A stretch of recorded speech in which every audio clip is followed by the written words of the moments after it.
ಸೋಮನಾಥ ಪಟ್ಟಣಶೆಟ್ಟಿ ವಕೀಲರು ಹಾಗೂ ಈ GTV ಕನ್ನಡ ವಾಹಿನಿಯಿಂದ ಒಂದು ವೀರ ಕನ್ನಡಿಗ ಪ್ರಶಸ್ತಿ ತೆಗೆದುಕೊಂಡಿರ್ತೇನೆ ಮತ್ತು ಸಮಾಜ ಸೇವೆಯಲ್ಲಿ ತೊಡಗಿರುತ್ತೇನೆ.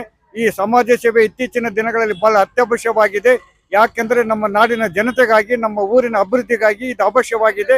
ಆ ನಿಟ್ಟಿನಲ್ಲಿ ನಾನು ಏನಪ್ಪಾ ಅಂದ್ರೆ ಸಮಾಜ ಸೇವೆಯನ್ನು ಮಾಡ್ತೇನೆ ಮತ್ತು ಇದು ಅವಶ್ಯಕ. ಈ ಒಂದು ಅಭಿಯಾನಕ್ಕೆ ತಾವೆಲ್ಲರೂ ಪಾಲ್ಗೊಳ್ಬೇಕಂತ ತಮ್ಮಲ್ಲಿ ವಿನಂತಿಸಿಕೊಳ್ಳುತ್ತೇನೆ. ಮಾನ್ಯರೇ, ನಿರ್ಮಲಾ ತುಂಗಭದ್ರಾ ಅಭಿಯಾನ 3ನೇ ಹಂತದ ಜನಜಾಗೃತಿ ಪಾದಯಾತ್ರೆ. ಈ ಒಂದು ಅಭಿಯಾನ ಬಹಳ ತುಂಬಾ ಅವಶ್ಯಕತೆವಾಗಿದೆ. ಯಾಕಂತಂದ್ರೆ ನಮ್ಮ ಗಂಗಾವತಿ ತಾಲೂಕಿನ ಮತ್ತು ನಮ್ಮ ಕೊಪ್ಪಳ ಜಿಲ್ಲೆಯ ಮುಖ್ಯವಾದಂಥ ಈ ತುಂಗಭದ್ರಾ ನದಿ ಎಷ್ಟು ನಮ್ಮ ನಾಡಿಗೆ, ನಮ್ಮ ಗಂಗಾವತಿ ನಾಡಿಗೆ, ಒಂದು ನಮ್ಮ ರೈತರಿಗೆ ನೀರು ಉಣಿಸ್ತಕ್ಕಂಥ ಒಂದು ತುಂಗ ನದಿ. ಈ ನದಿ ನಾವು ಸುರಕ್ಷಿತವಾಗಿರ್ತಕ್ಕಂಥದ್ದು ನಮ್ಮ ಗಂಗಾವತಿ ತಾಲೂಕಿನ, ನಮ್ಮ ಕೊಪ್ಪಳ ಜಿಲ್ಲೆಯ ಒಂದು ನಾಗರಿಕರ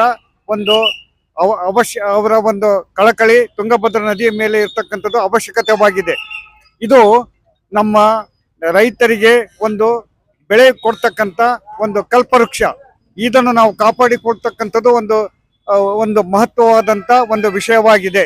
ಇದಕ್ಕೆ ನಾವೆಲ್ಲರೂ ಗಂಗಾವತಿ ನಾಗರಿಕರೆಲ್ಲರೂ ಈ ಒಂದು ಅಭಿಯಾನಕ್ಕೆ ನಾವು ಎಲ್ಲರೂ ಪಾಲ್ಗೊಳ್ಬೇಕಾಗಿದೆ. ಇದು ಪಕ್ಷಾತೀತವಾಗಿರ್ತಕ್ಕಂಥದ್ದು, ಯಾವುದೇ ಪಕ್ಷಪಾತ ಭೇದವಿಲ್ಲದೆ ನಾವು ಇದರ ಬಗ್ಗೆ ನಾವು ಪಾದಯಾತ್ರೆ ಮಾಡಬೇಕು ಮತ್ತು ನಮ್ಮ ಒಂದು ನಾಡಿನ ಹಿತಕ್ಕಾಗಿ, ನಮ್ಮ ಗಂಗಾವತಿ ನಾಡಿನ ಹಿತಕ್ಕಾಗಿ, ನಮ್ಮ ಕೊಪ್ಪಳ ಜಿಲ್ಲೆಯ ಹಿತಕ್ಕಾಗಿ ನಾವೆಲ್ಲರೂ ಸೇರಿ ಒಕ್ಕಟ್ಟಾಗಿ ಈ ಒಂದು ಅಭಿಯಾನ ಪಾದಯಾತ್ರೆಯನ್ನು ಮಾಡಬೇಕಾಗಿದೆ. ತಾವೆಲ್ಲರೂ ಪಾಲ್ಗೊಳ್ಳಬೇಕಾಗಿದೆ ಎಂದು ತಮ್ಮಲ್ಲಿ ಎಲ್ಲ ನಮ್ಮ ಗಂಗಾವತಿ ನಾಗರಿಕರು ಎಲ್ಲರಿಗೂ ನಾನು ವಿನಂತಿಸಿಕೊಳ್ಳುತ್ತಿದ್ದೇನೆ.